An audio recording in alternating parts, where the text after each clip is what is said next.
Welcome back, Cindy Dole. You're listening to Home Wizards, where we love helping you enjoy your home, inside, outside, just so that you come home and have what we call the experience, because life is complicated. You need to come home and feel good, for darn it.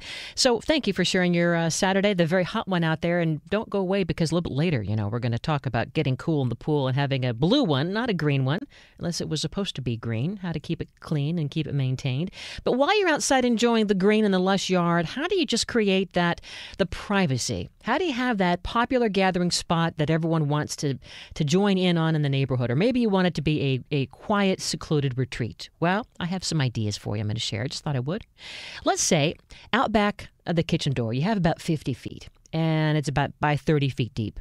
And right now, it's just all lawn. And you have a couple of trees. Very common, right? I know you can see it. I've had that before. On your wish list is, well, you don't want just that. You want a patio, or you want a deck, maybe a porch large enough, a surface for entertaining. And you would like an outdoor dining area. Who doesn't? With a grill. And maybe you want a space for the kids to play and for the pets to play. And it'd be nice to have some room for your edible garden, right? You're not growing edible gardens yet? Come on, get with it. A little quick edible garden. We can do this in containers. Or how about just a private getaway spot, too, that you're going to add into that mix? And then lots of flowers and shrubs. And maybe a fire pit or a water feature. Well, all of that can be done. And here's a way to change it up. So first of all, since conserving water is such a very serious concern for us here in Southern California, especially on this hot summer week, right? Getting rid of some of the lawn is going to be a really, really smart thing to do. You don't have to get rid of all of it if you're kind of nervous about it. Just maybe try half of it or a third of it. Going to save you a ton of water. So picture right now in that space an oval shape in the center of the garden that you have. You're going to have remaining, you're going to keep that as grass, but all of the perimeter, all right? You're just like if you had a cookie cutter and you keep that oval part as grass, but everything on the outside, all the remaining cookie dough is going to go. And you're going to mix it up with different things, different plantings. You've got to have hardscapes. You're going to have pathways and trees and definitely some cozy areas with furniture and things to make you feel, well, like you're on vacation. And you also want to have a way to kind of have the eye travel throughout all of the corners. You want to have visual interest across the way. And maybe it's just a few steps from the outdoor kitchen. Just a few steps are the veggies and the herbs that you've planted, and maybe some large containers for handy cooking. And then on the other side of the yard, if you can picture it, an area that's filled with native plants. We talk about that a lot. California native plants. Plants that were intended to be here and are here, just like the plants that are right beneath the Hollywood sign. All those great, the California lily, the list goes on and on. These plants require very little water, but they're relaxing because you're going to get all kinds of nature coming your way. Not the bears, but the butterflies and the birds. And then we can break it down with some other really great tips. So first, the patio. You want to walk from your house and your kitchen out to the patio. And the patio itself could have a pattern, let's say, in stonework. It could be your choice, brick or flagstone. And you want to try to create 3 different patios if you could. Think of them all maybe circular. One is for outdoor cooking, and another is for a patio seating area and a fire pit. And then the third is just for you, a small reading patio with a pathway along the side. Can you see it?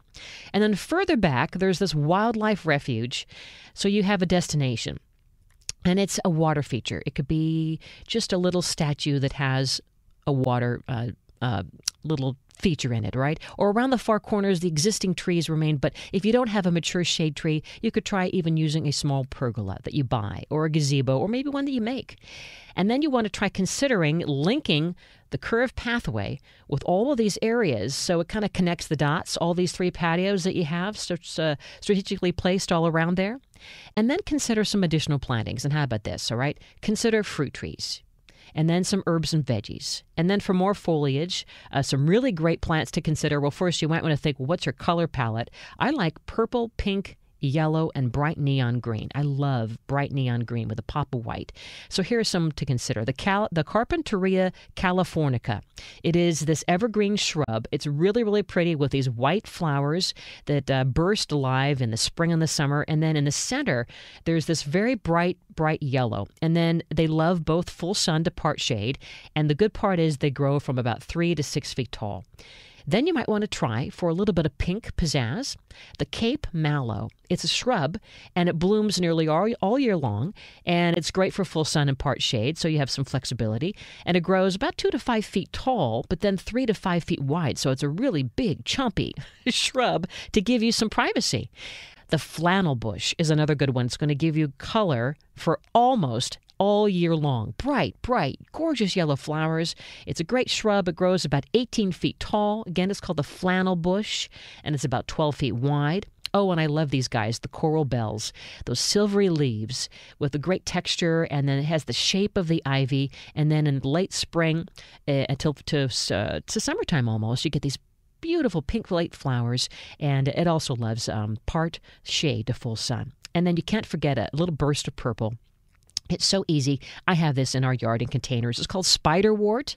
And what's so great about it is my dad would always say, it's one of those succulents you can just snap off part of it and ram it and jam it into the soil. And truly, it's as easy as it is. I've given some of this to friends where you just take off part of the succulent and then they put it in their little container of soil, and boom, now they have a beautiful spiderwort. And again, it's this beautiful purple stalk that has little teensy pink flowers inside. Really, really pretty. It likes full sun to part shade. Great plant. Creeping thyme with soft pink flowers in the summer is a spreading ground cover to consider.